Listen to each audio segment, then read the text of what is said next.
नमस्कार दोस्तों, आप सभी का स्वागत है आपके अपने चैनल आचार्य स्टडी हब पर। आज की तारीख 14 जुलाई है। आइए आज की कुछ इंपॉर्टेंट करंट अफेयर क्वेश्चन को हम लोग सॉल्व करते हैं। फिल इन द ब्लैंक के माध्यम से प्रश्नों को सॉल्व किया जाएगा।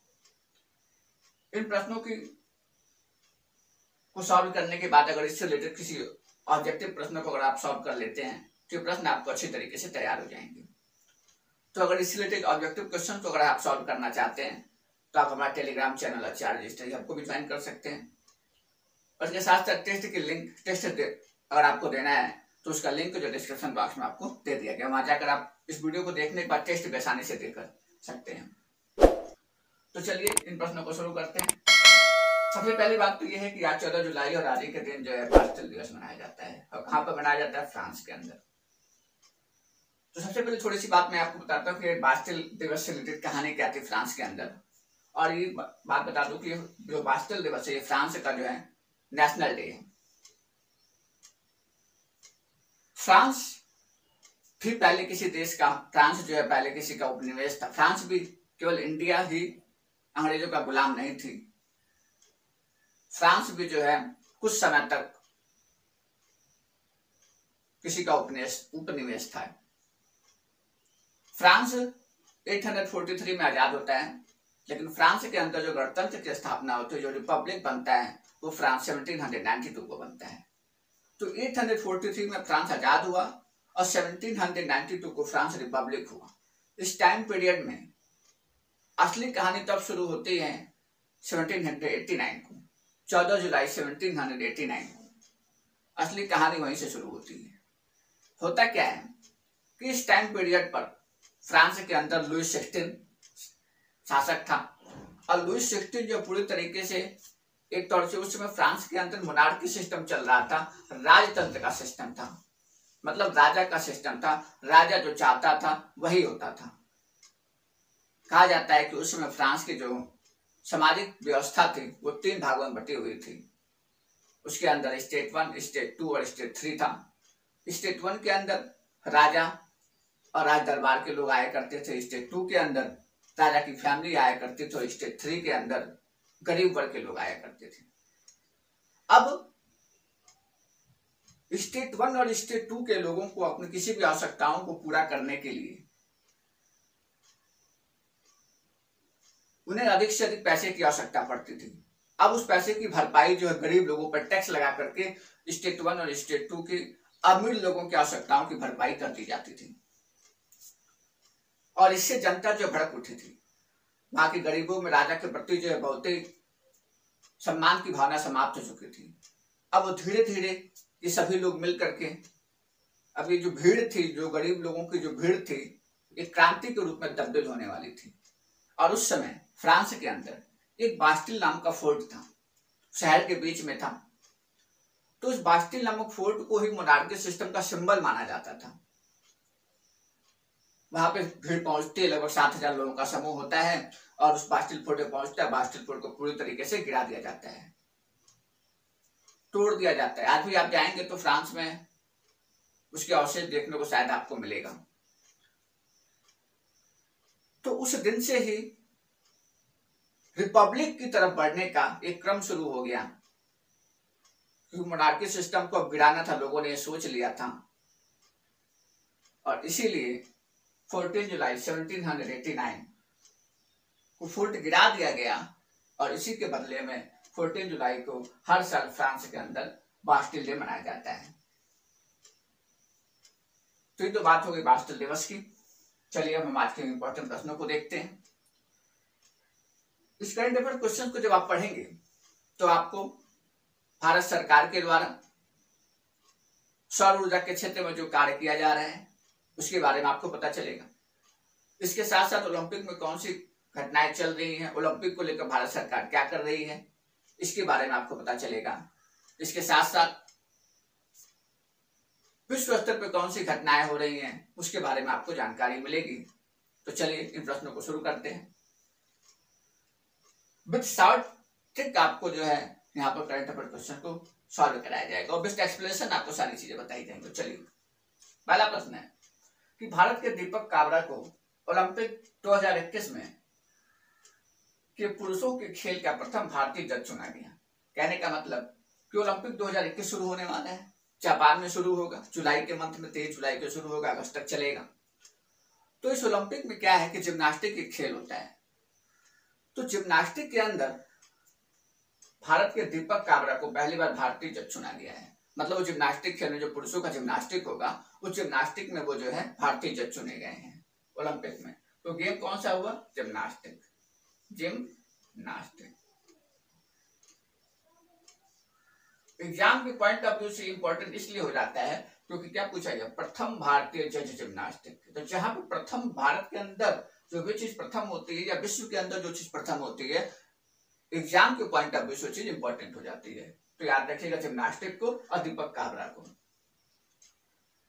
बात जब ओलंपिक की आई तो मैंने आपको ये बताया था कि ओलंपिक में जब ओलंपिक की 23 जुलाई को शुरुआत होगी तो शुरुआत में क्या होगा कि कुछ भारतीय ध्वजवाहक होंगे जो ध्वज लेकर चलेंगे।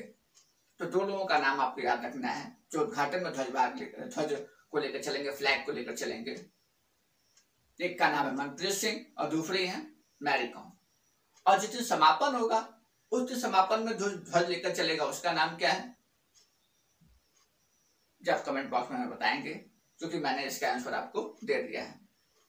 आप पहले की मेरी वीडियो देखिए करंट अफेयर्स में, उसका इसका आंसर दिया गया है कि जिस दिन समापन होगा उद्घाटन का, ओलंपिक का जिस दिन समापन होगा उस दिन ध्वजवाहक के रूप में भारत की तरफ से कौन चलेगा।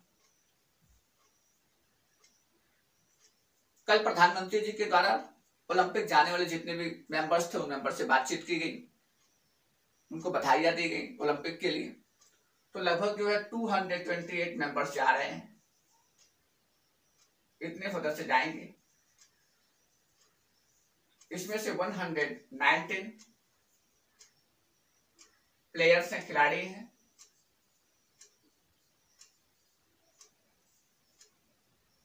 लगभग 67 मेल खिलाड़ी जाएंगे और 52 के आसपास जो है वुमेन्स प्लेयर जा रही है। तो इस तरीके से ओलंपिक के पहले प्रश्न हमारा सॉल्व हुआ। चलते हैं अगले प्रश्न पर कि हाल ही में किसी देश से भारत सरकार ने 10वां पनडुब्बी रोधी युद्धक विमान P-8I प्राप्त किया है। तो कौन सा विमान प्राप्त किया है? P-8I। ये कैसा विमान है? तो पनडुब्बी रोधी विमान है। किस नंबर का है? तो 10वें नंबर का है। अब किस देश से प्राप्त किया है? तो अमेरिका से। अमेरिका से प्राप्त किया है। अब आइए मैं आपको पनडुब्बी रोधी विमान की कुछ कहानियां बताता हूं, इसके बारे में कुछ बातें बताता हूं। 2009 में भी पनडुब्बी रोधी विमान के लिए भारत सरकार ने अमेरिका से समझौता किया था। उस समय 10 पनडुब्बी रोधी विमान की बात हुई थी, तो वो समझौता कंप्लीट हो गया। वो 10 पनडुब्बी रोधी विमान जो अमेरिका के द्वारा भारत को दे दिया गया। उसके बाद 2016 में भी पनडुब्बी रोधी विमान, 4 पनडुब्बी रोधी विमान के लिए बातचीत हुई, समझौता हुआ अमेरिका से। तो उसकी जो दूसरी खेप है, मतलब जो 2016 वाला था, 16 में 4 मांगा गया था, 4 की जो दूसरी खेप हमारे पास आ गई है। तो इसीलिए बोला गया कि 8 पहले का था, P-8I नाम किया गया, तो 8 उस समय मांगा गया था, तो 8 वो। और जो 2016 में जो मांगा गया था 4 पनडुब्बी रोधी विमान मांगा गया था, तो उसका दूसरा नंबर वाला आ गया, इसलिए क्या हो गया? 10वां पनडुब्बी रोधी विमान हो गया। इस विमान की खासियत क्या है? खासियत ये है कि समुद्र की निगरानी करेगा ये, और इसके साथ साथ ये ऊपर से हवा में उड़ते उड़ते जो नीचे जो जहाज पानी के अंदर जो पनडुब्बी होती है उसको अटैक कर सकता है ये। तो रक्षा संबंधी क्षेत्र में भी भारत आगे बढ़ रहा है। अगले प्रश्न पे चलते हैं। अगला प्रश्न है कि 5वां प्रधानमंत्री बनाया गया शेर बहादुर देवबा को, ये कहाँ के प्रधानमंत्री नियुक्त हुए? तो ये जो है प्रधानमंत्री नियुक्त हुए कहाँ के? नेपाल के। नेपाल के प्रधानमंत्री बने हैं। नेपाल की राष्ट्रपति कौन है? तो नेपाल के राष्ट्रपति हैं विद्या देवी भंडारी। ये यहाँ की क्या है? प्रेसिडेंट है। इन्होंने शपथ दिलाया। यहाँ की संविधान जो नेपाल का है, उस संविधान के आर्टिकल 76 सबसेक्शन 5 में के तहत जो है इन्होंने प्रधानमंत्री पद की नियुक्ति हुई है। तो इस तरीके से दूसरा नंबर प्रश्न समाप्त हुआ। चलते हैं अगले प्रश्न पर। अगला प्रश्न जो है सौर ऊर्जा से संबंधित है। भारत सरकार के द्वारा सौर ऊर्जा के क्षेत्र में भी बहुत ही कार्य किया जा रहा है। अब भारत सरकार ये चाहती है कि हम ज्यादा से ज्यादा सन एनर्जी का ही प्रयोग करें। सन एनर्जी का प्रयोग करने से क्या होगा, जब सन की एनर्जी का जो हम लोग प्रयोग करेंगे, सोलर एनर्जी का प्रयोग करने से, सोलर एनर्जी का प्रयोग करके इलेक्ट्रिसिटी जनरेट की जाएगी। तो उस क्षेत्र में भी भारत सरकार कार्य कर रही है। और केवल सरकार ही नहीं कार्य कर रही, सरकार के जो उपक्रम है उनके द्वारा भी सौर ऊर्जा से संबंधित, सौर ऊर्जा के उत्पादन से संबंधित बहुत सारे कार्य किए जा रहे हैं। तो उसी में NTPC, national thermal power corporation, ये भारत सरकार की बिजली उत्पादन कंपनी है और महारत्न कंपनी है। तो ये जो है भारत का सबसे बड़ा सौर ऊर्जा पार्क स्थापित करें। देखिए फिर प्रश्न आ गया कि भारत का सबसे बड़ा, यहाँ इंपॉर्टेंट एग्जाम ऐसे ही क्वेश्चन आएगा कि भारत का सबसे बड़ा सौर ऊर्जा पार्क एनटीपीसी के द्वारा कहाँ स्थापित किया जा रहा है। तो इसका सही आंसर होगा गुजरात में। अब बात आ रही है कि महारत्न कंपनी। तो देखिए भारत के अंदर जो पब्लिक सेक्टर कंपनीज हैं मोस्टली 3 पार्ट में से डिवाइड करते हैं। एक तो महारत्न कंपनी, नवरत्न कंपनी और मिनी रत्न कंपनी। किसी भी कंपनी को महारत्न कंपनी बोलने का जो स्टेटस है कि कब किसी कंपनी को हम लोग महारत्न कंपनी बोलेंगे, ये शुरुआत 2009 से होती है। 2009 से होती है इसकी शुरुआत।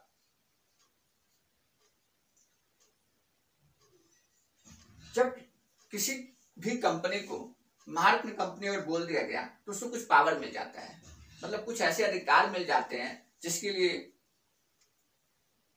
ऐसे अधिकार उसे मिलेंगे कि उसके लिए उस कार्य को करने के लिए उसे सरकार से पूछने की आवश्यकता नहीं पड़ती है। जैसे अगर कोई कंपनी महारत्न कंपनी बन गई तो लगभग 1000 से लेकर 7000 करोड़ रुपए तक वो क्या कर सकती है, इन्वेस्टमेंट कर सकती है। और जब ये इन्वेस्टमेंट करेगी तो इससे सरकार से परमिशन लेने की जरूरत नहीं पड़ेगी। और बहुत सारी छूट दे दी जाती है महारत्न कंपनियों को। अब मैं आपको ये बताता हूं कि महारत्न कंपनियां हैं कितनी। तो 10 महारत्न कंपनियां हैं भारत में। महारत्न कंपनी बनने की क्या क्या शर्तें होती हैं, ये बहुत इंपॉर्टेंट है, एग्जाम में पूछा जाता है। तो पहली शर्त तो यही है, शर्त मैं यहां लिख देता हूं, शर्त यहां लिखता हूं, शर्त आप देख लीजिएगा। पहला शर्त तो यही होता है कि वो नवरत्न कंपनी होनी चाहिए। वो क्या होनी चाहिए, नवरत्न कंपनी होनी चाहिए। दूसरा ये शर्त होता है कि उसका जो प्रॉफिट हो वो 5000 करोड़ रुपए से क्या हो, ज्यादा हो हर साल का। ये उसकी दूसरी शर्त है। तीसरी शर्त ये है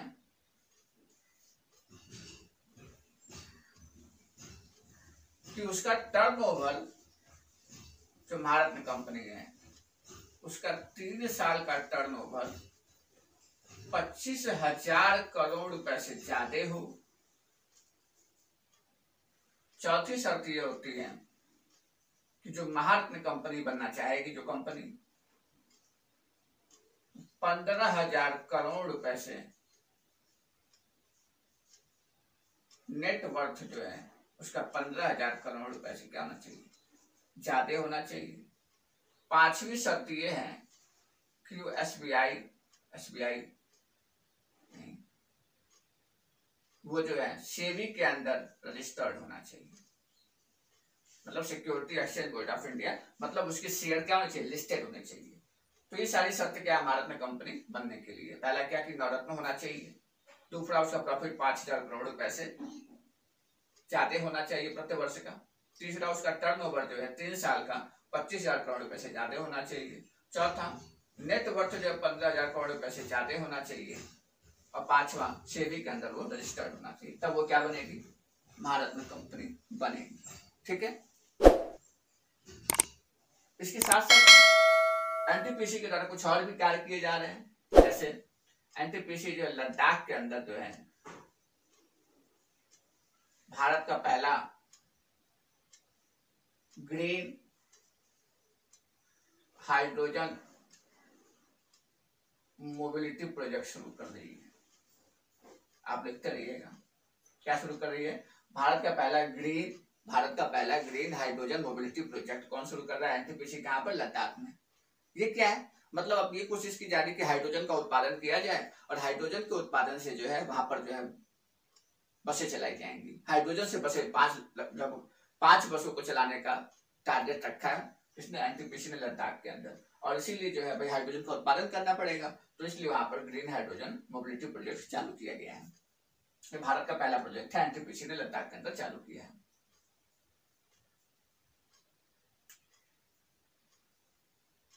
एनटीपीसी ने लक्ष्य रखा है कि 2032 तक जो है हम 60 गीगावाट लगभग 60 गीगावाट जो है सोलर एनर्जी जनरेट कर लेंगे। तो रिन्यूएबल एनर्जी से बोलते हैं हिंदी में, अक्षय ऊर्जा, उसको हम जनरेट कर लेंगे। तो इस तरीके से सौर ऊर्जा के क्षेत्र में या हाइड्रोजन एनर्जी जनरेट करने के क्षेत्र में बहुत सारे कार्य किए जा रहे हैं। अगला प्रश्न है कि खादी व ग्रामोद्योग आयोग ने 3 देशों में अपने ट्रेडमार्क का रजिस्ट्रेशन करवाया है। वो 3 देश कौन कौन से हैं? तो भूटान,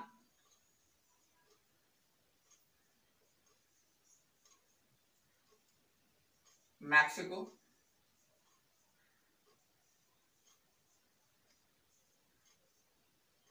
तीसरा आप कमेंट बॉक्स में हमें बताएंगे कि तीसरा देश कौन सा है जहां पर खादी ग्रामोद्योग आयोग ने क्या किया है? ट्रेडमार्क का रजिस्ट्रेशन कराया है। अब बात आ रही है कि ट्रेडमार्क क्या होता है। फिर मैं आपको बताता हूँ खादी और ग्रामोद्योग आयोग क्या होता है। तो सबसे पहले जानते हैं ट्रेडमार्क का मतलब होता है, जैसे मान लीजिए कि अगर ए नाम की कोई आपने कंपनी खोली, मिल्क की कंपनी खोली आपने, ए नाम की थी, और आपने सोचा कि उस कंपनी का जो पैकेट होगा, दूध का पैकेट, वो सबसे अलग दिखना चाहिए। तो अलग दिखने के लिए आपने क्या किया कि उसमें गाय का सिंबल बना दिया, पैकेट के ऊपर गाय का सिंबल बनवाया, और आपने उसको स्लोगन की बात करें तो विचार से क्रांति स्लोगन लिख दिया। कोई भी स्लोगन आप लिख सकते हैं, ठीक है। तो जब आपने स्लोगन लिखा और सिंबल बना दिया, ठीक, तो आप अपने आप में क्या बन गए? ब्रांड बन गए। अब लोग जो है अपने आप को, आपने क्या किया कि बाकी जो कंपनियां थी उससे अपने आप को अलग कर दिया, तो आप क्या बन गए? ब्रांड बन गए। वो आपका ब्रांड हो गया, वो जो स्लोगन और जो चित्र था वो एक ब्रांड बन गया। लेकिन अगर मान लीजिए इन फ्यूचर कोई और चाहे कुछ गाय और उस स्लोगन का यूज करना, तो कर सकते हैं, भले उसकी उस जो बी कंपनी थी जिसने आपके स्लोगन को कॉपी कर लिया, आपके जो सिंबल लिया था सिंबल को कॉपी कर लिया, उसी दूध की क्वालिटी वैसी ना हो, लोग तो खरीद लेंगे, कंज्यूमर्स को नुकसान होगा, आपको प्रॉफिट भी नहीं होगा, लॉस होगा। तो कहने का मतलब कि वो चीज क्या है? ब्रांड है। कि जब आपने अपना खुद का सिंबल बना लिया, खुद का एक लोगो डिसाइड कर लिया और उसे रजिस्टर्ड नहीं कराया, उसे क्या नहीं कराया? रजिस्टर्ड नहीं कराया, बस लोगो बना लिया आपने और सिंबल डिसाइड कर लिया और स्लोगन को डिसाइड कर लिया, कुछ भी कर सकते हैं आप, तो अपने आप में एक ब्रांड हो गया, ठीक है, जिससे आप अपने आप को अलग दिखाएंगे। लेकिन जब उसी ब्रांड का हम रजिस्ट्रेशन करवा लें कंपनी एक्ट के तहत, जब उसी ब्रांड का, उसी गाय के चित्र का, उसी स्लोगन का जब हम रजिस्ट्रेशन करवा लेते हैं, तो रजिस्ट्रेशन करवा लेंगे तो तब उस ब्रांड को और उस लोगो का कोई दूसरा व्यक्ति यूज नहीं कर सकता है, क्योंकि कानूनी रूप से क्या हो जाएगा? अवैध हो जाएगा। और कोई उसको यूज करेगा तो उसके ऊपर सजा भी हो सकती है उसे। तो वो क्या बन जाता है? ट्रेडमार्क बन जाता है। मतलब ब्रांड, ट्रेडमार्क भी अपने आप में क्या है? एक रजिस्टर्ड ब्रांड है, एक कानूनी ब्रांड, मतलब कानूनी मान्यता मिल गई है, ठीक है। तो आपको ये बात समझना है कि ट्रेडमार्क और ब्रांड में क्या अंतर होता है। तो खादी ग्रामोद्योग आयोग ने क्या कर लिया है कि भूटान के अंदर, मैक्सिको के अंदर, तीसरे देश का आप नाम बताइएगा कमेंट बॉक्स में, वहां पर जो है अपनी खादी की वस्तुओं को बेचने के लिए अपने ट्रेडमार्क का रजिस्ट्रेशन करो, जो भी सिंबल होगा उसका या जो भी स्लोगन होगा उसका उसने रजिस्ट्रेशन करवा लिया है। लगभग जो है खादी ग्रामोद्योग आयोग ने 40 देशों में अप्लाई किया है कि उसके सिंबल्स का, उसके स्लोगन्स का रजिस्ट्रेशन हो जाए।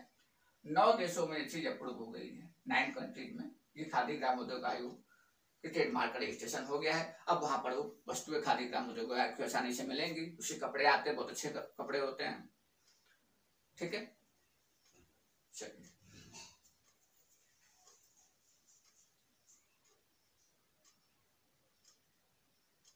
केवीआईसी की स्थापना कब हुई थी, ये मैं आपको बता देता हूँ।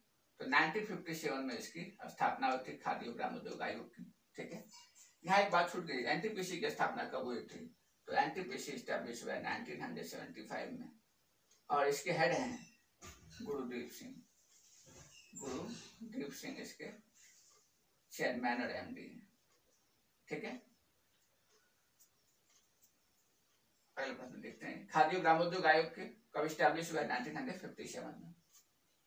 इसी टाइम पर सेकंड 5 ईयर प्लान चल रहा था, द्वितीय पंचवर्षीय योजना थी। 1956 से लेकर 1961 तक द्वितीय पंचवर्षीय योजना थी। उसी टाइम पर 1957 में खादी और ग्रामोद्योग आयोग बनता है। ठीक है, तो ये क्या करता है कि खादी के वस्तु भी बेचे जाते हैं और ग्रामीण कुटीर उद्योग से संबंधित कार्यों को भी आयोग करता है। ये आयोग किस मंत्रालय के अंतर्गत है? तो एमएसएमई। ठीक है, एमएसएमई मंत्रालय के अंतर्गत आता है। माइक्रो स्मॉल मीडियम एंटरप्राइजेज जो होते हैं, सूक्ष्म लघु उद्योग मंत्रालय जो है, उसी के अंतर्गत खादी और ग्रामोद्योग आयोग आते हैं। चलिए अगला प्रश्न है कि हृदय गति रुकने से खिलाड़ी यशपाल शर्मा का निधन हो गया। वो क्रिकेट से रिलेटेड थे, इनका कल निधन हो गया। इनका जन्म हुआ था 1954 में और 2020 में इनकी डेथ हो गई। इनके बारे में कहा जाता है कि यशपाल शर्मा जो है, जब 1983 का इंडिया और वेस्ट इंडीज का वर्ल्ड कप हुआ था, जिसमें इंडिया जीत गई थी, उसमें सेकंड हाईएस्ट रन मारने वाले खिलाड़ी थे ये। यशपाल शर्मा के बारे में सबसे अच्छी बात कही जाती है कि इन्होंने पूरे अपने इंटरनेशनल जब क्रिकेट खेला इन्होंने, तो उस टाइम पीरियड में यही एक ऐसे खिलाड़ी है जो कभी भी जो है जीरो पर किसी बॉलर ने इनको आउट आज तक नहीं कर पाए। जब तक वो क्रिकेट खेले तब तक जीरो पर कभी आउट नहीं हुए थे। तो ये बात होगी यशपाल शर्मा की। एग्जाम में से जो क्वेश्चन पूछेगा क्या बनेगा कि यशपाल शर्मा का संबंध किस खेल से जिनका हाल ही में निधन हो गया, तो आप याद रखिएगा क्रिकेट। तो इस तरीके से आज का करंट अफेयर क्वेश्चन समाप्त होता है। इस टेस्ट अगर आप लेना चाहते हो तो लिंक नीचे डिस्क्रिप्शन बॉक्स में, वहां जाकर उस लिंक पर क्लिक करके आप उसे ज्वाइन कर सकते हो, उस टेस्ट को सॉल्व कर सकते हैं। आप हमें फेसबुक